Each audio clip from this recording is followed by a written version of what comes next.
Demokratët e Vlorës në mbështetje të protestës që do të zhvillojë këtë të hënë opozita në kryeqytet. Sipas informacioneve, një numër tepër i konsiderueshëm i demokratëve të Vlorës janë nisur nga qyteti duke marrë pjesë në protestën e zhvilluar në Tiranë.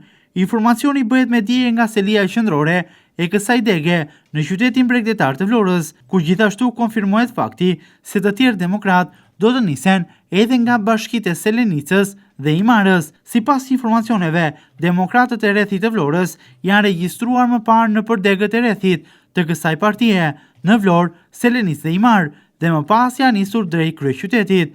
Sipas burimeve brenda kësaj partie, bëhet me dije se nuk ka organizime me autobus apo furgona, por secili prej demokratëve që ka dëshirë të marrë pjesë në protest regjistrohet në degë dhe më pas niset drejt Tiranës me automjete personale, teksa të gjithë ata të cilët nuk e kanë një makinë janë organizuar tek automjetet e personave që posedojnë një të tillë. Degët e partisë në Rangrethi janë kujdesur që çdo qytetar i cili ka dëshirë të marrë pjesë në protest të ketë një automjet, të ketë një mundësi se me çfarë mund të shkojë drejt Tiranës, duke i organizuar këta të fundit në automjetet të cilat kanë patur edhe vende bosh.